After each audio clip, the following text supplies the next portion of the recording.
bà ở đâu mà đi đây vậy? Hai đứa làm chung. Hả? Đưa đây mẹ mua mẹ cho rồi. Nè bà ơi. Rồi có 3 con voi hả? Bà ơi con.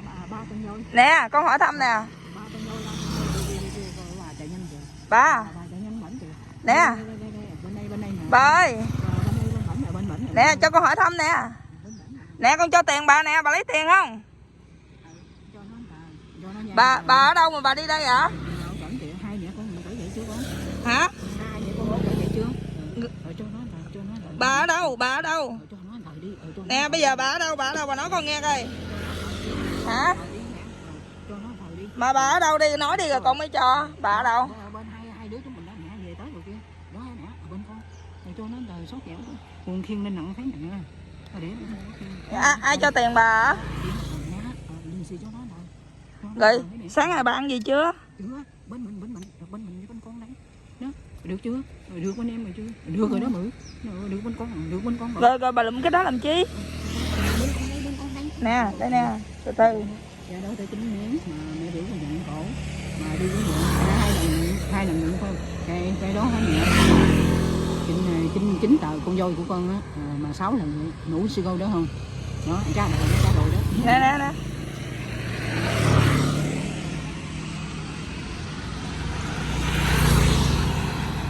Ôi thì đây cũng là một cái hoàn cảnh đáng thương nha mọi người. Trên đường như đi công việc thì đã thấy một cái cô này cũng lớn tuổi rồi. Đây, cô đi lang thang như thế này đây. Đường này là đường vào Cẩm Sơn nha. Hỏi thì cô không có nói gì hết, cô chỉ nói chuyện một mình thôi. Cô không có trả lời như gì hết. Đây để mình cùng chạy tới theo cô tí xíu nha, xem cô có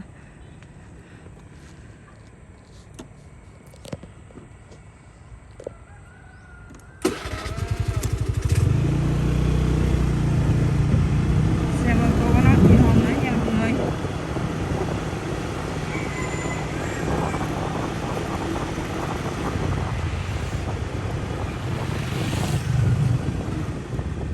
Cô ơi. Rồi cô ở đâu vậy? Cô ở đâu mà cô đi đây? Cái này được 5 chiếc hả mẹ? Mà con mua cho. Nói chung nó mua ha thì tông kéo cầm nhánh rồi. Còn rồi nào nữa, đừng rồi nữa nha. Rồi nữa cái bên này mình. Nè. Chưa còn nó còn có lùn không à? Lùn không bên mình ha. Bà đi chung đi. Bây giờ con đi. Nè cô ở đâu mà cô đi ở đây vậy? Con đi kia, để con đi. Trời ơi đi nhanh vậy lắm. Đó mẹ, thầy đứa con đó hả? Con đó của mẹ hơn của con. Con đó của mẹ hơn của con để chung đi ha. Đi chung hai mẹ con mình. Con đó con mình để hơi con kia con. Nha. Nè. Của con nhiều vậy. Rồi mẹ không được con nào ha? Không được con nào thôi về con cho.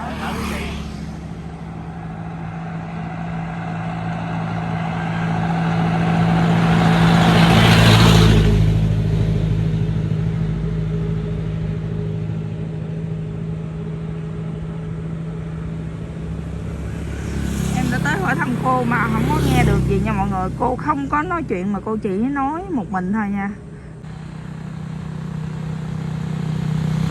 Đây thôi em xin kết thúc video tại đây nha. Hẹn gặp lại mọi người trong video tiếp theo. Chào tạm biệt mọi người.